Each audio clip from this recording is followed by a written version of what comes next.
Hi. ഇന്ന് garden ലവേഴ്സിന് ഒരു വലിയ സർപ്രൈസുമായിട്ടാണ് ഇന്ന് ഞാൻ വന്നിട്ടുള്ളത്. ഗിവ് അവേ ആണ് ഗായ്സ്. ജനൂസ് ഗാർഡനിൽ നിന്ന് ഒരു മനോഹരമായ ഫ്ലവർ പ്ലാന്റ് ഫ്രീ ആയി നേടാം. പാർട്ടിസിപ്പേറ്റ് ചെയ്യാൻ ചാനൽ സബ്സ്ക്രൈബ് ചെയ്യൂ, ലൈക്ക് ചെയ്യൂ, കമൻറ്റ് ചെയ്യൂ. വരുന്ന 2-ാം തീയതി ആയിരിക്കും വിന്നറിനെ തിരഞ്ഞെടുക്കുക. കമൻറ്റിലൂടെ തിരഞ്ഞെടുക്കുന്ന 2 പേർക്കായിരിക്കും ഫ്ലവർ പ്ലാന്റ് ഗിഫ്റ്റായിട്ട് കൊടുക്കുന്നത്. മിസ് ചെയ്യരുതേ.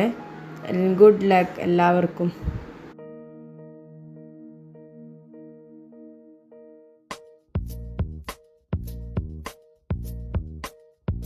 കടലിൽ കൺമഷി പോലെ കനവിൽ പിൻവിളി പോലെ കാത്തിരിക്കാൻ കൂട്ടുപോവും കുരുവികളെ, വയലിൽ നെന്മണി പോലെ ചിമിഴിൻ ചെറുത്തിരി പോലെ കോർത്തു വയ്ക്കാൻ കൂട്ടുപോരും കുയിലുകളെ, ഒരു കിളിമകളോട് വെറുതെ കഥ പറയുകയാണു മിഴികൾ, നറുനില ഒളി വീണ കുളിരല ചൂടി രാവിൽ ഈറനോളമിളകിയ കടലിൽ കൺമഷി പോലെ കനവിൽ പിൻവിളി പോലെ